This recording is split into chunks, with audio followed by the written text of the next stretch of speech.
Well, I appreciate everybody coming. I've been at this hotel a few times over the years, and I asked my helper here, Bill, to hand out, I think the first petition drive we did was in 1976, and we got 635,158 signatures, which is an all-time record in Illinois. It was for an ethics initiative. It was called the Political Honesty Initiative. And we were called a ragtag band of volunteers. We had people from really all over Illinois. I think it was about 13 or 14,000 people circulated petitions to put issues on the ballot. And of course, the petition drive, one of the issues, at the time legislators in Springfield would get sworn in on the first day and then collect their entire annual paycheck before they did a single day's work. They would get a whole year's pay. And the voters of Illinois didn't like that and signed our petition. And I think the legislators got the message along the way and decided to end that practice, century-old practice. But it showed me the power of petition and the power of volunteers, citizens, banding together for causes they believe in. And I was sitting in the gallery of the House of Representatives in the summer of 1976, and I guess one of the legislators introduced me to the members of the House, and they stood up and booed for 3 minutes. I had a standing bovation, led by, at that time, the man in the chair, speaker, was Mike Madigan. So I wanted to hand that out today because some of the things we worked on all those many years ago are still needing to be done today. Illinois does not have a conflict of interest law for legislators who vote on bills. We still have double dipping galore and a lot of other practices that are just plain wrong. And along the way, I was elected governor in 2010. I swore the oath of office before that because of the scandal of Rod Blagojevich and before him, George Ryan. And I think that underlines that our state needs to really focus on cleaning political corruption up once and for all. And the only way to really do that is to have, on a regular basis, a reform commission, which I appointed the first day I was governor, full day, and to come up with reforms that are necessary to protect the taxpayers and the voters of Illinois from corruption. When I was governor, I had to deal with a lot of bills, one of which dealt with utility rates, and I vetoed a bill that ComEd had passed through the House and Senate. They didn't like that. It was called the Formula Rate Bill. But I thought it was the wrong way to go for consumers and for the public of Illinois. The company overrode that veto. They have had formula rates for the last 10 years. But we found out a couple years ago, that ComEd was engaged by their own admission in bribery of legislators. And they admitted that, and they paid a government fine. But the consumers of Illinois have not been made whole because of this wrongdoing. And I think that needs to be straightened out. So the reason I wanted to come together today is in this very room. We started 40 years ago, in 1982, the Citizen Utility Board, Illinois' largest consumer group. And at the time, again, I guess we were dismissed as, I know by ComEd we were dismissed as dreamers. This would never pass, I was told. It'll be killed in Springfield. But we put it on the ballot here in Chicago and all across Illinois in various municipalities. It passed in 1982 and then in 83. And it's now the law of Illinois. We overrode ComEd. And we did what the people wanted, not what the insiders wanted. And I think, again, in this room, I started with the petition drive for ethics and with the Citizen Utility Board and many other petition drives and campaigns. And I think it's important for anybody who aspires to run for office that they understand that the source of power in our state, our democracy, are everyday people who understand firsthand that the taxpayers, the voters, the consumers, the workers of Illinois, the veterans of our state, they have to have somebody in high office who fights for them. And I think what I learned along the way is if you don't stand up for these kinds of ideals, then too often the wrong side wins. And that's why I believe so much in petition and referendum.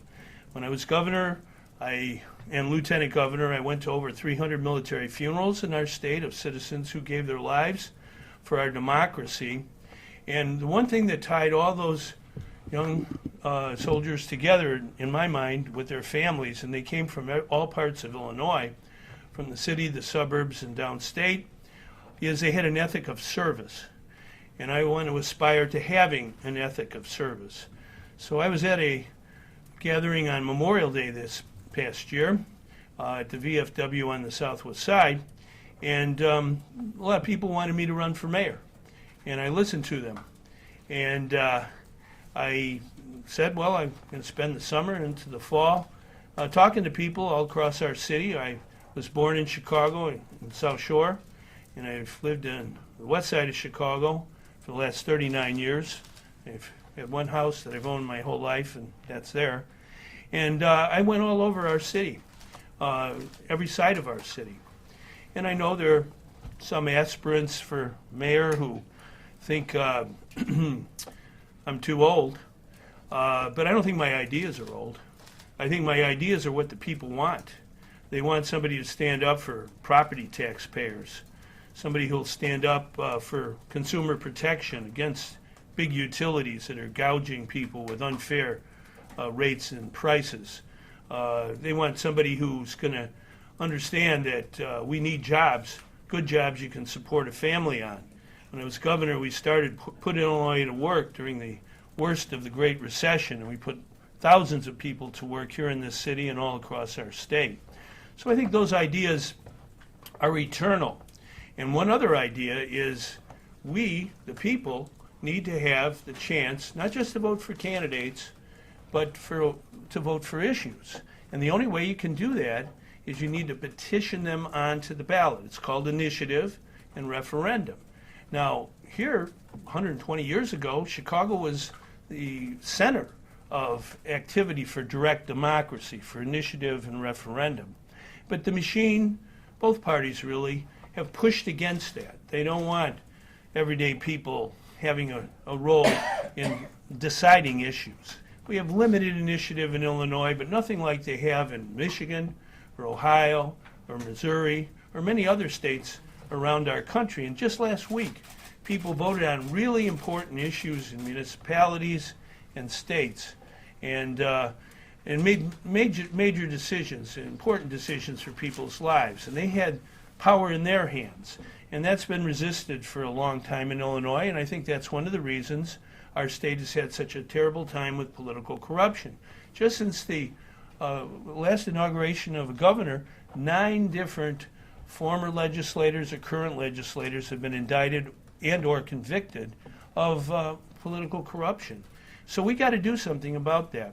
So I really, in the course of my travels about the city of Chicago, where I live, and also in gathering signatures on petitions for myself to run for mayor, I thought it was important to ask people what they think of issues and what the candidates have to say and what we should do in the future.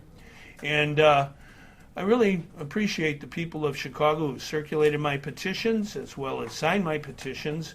They're the heart and soul of our state, and I think we need to understand that it's we the people that can make things better, no matter what your age, because if you have energy and idealism, you can do what I always believe in, that everybody's in and nobody's left out. And that's what I've tried to do in the course of my political career. I've won some, I've lost some, but I believe in service and giving people a real chance to make a difference. So after much thought, I decided, well, there's a lot of people outside of Chicago who have asked me to help them in Skokie and Evanston and Naperville and Aurora, Oak Park, and many places downstate. I used to live in East St. Louis and Edwardsville, and they wanted me to help put together movements in their communities and frankly in our whole state to make a difference for the 21st century, for this next couple of years. And you can have statewide referendums, which I'm interested in. You can have city referendums, which I'm definitely interested in. But I'm also understanding that you can't organize those kind of causes if you're also running for a public office. So after much thought, I decided not to run for mayor of Chicago. I want to thank the people who came forward and encouraged me to run. But I'm going to spend the next year and more putting issues on the city ballot of Chicago. Very disappointed that the city has not voted on important issues that have been petitioned for. There's only one referendum on the February 28th ballot that really matters. I think it's an advisory referendum to tell the city not to give a franchise agreement again to ComEd until ComEd gives real refunds to the consumers who were cheated by their wrongdoing. I'm going to work on that. I'm going to work on property tax relief. I think it's very important that people in our city, in our county, and in our state get long overdue property tax relief. When I worked for city government, I started a taxpayer advocate office. I think it was abolished by the last couple mayors. I think we need to reinstitute that office by referendum that is binding. I'm going to be working on that very shortly. Within, as we know, we're getting our property tax bills in the mail in a couple weeks or so. But for those who have looked online and taken a look at their Chicago and Cook County property tax bill, we got to do something. And too many of the incumbents have not done anything about real property tax relief and reform. So a petition for a binding referendum on taxpayer advocate in the city of Chicago on the ballot at the next election, I think is long overdue.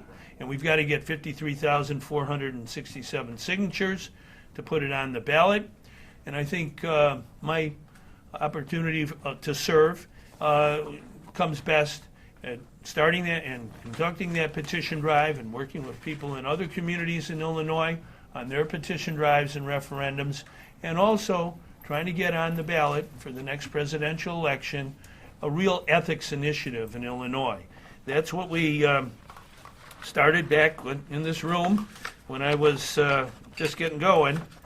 This was our original petition for the Political Honesty Initiative that got 635,158 signatures.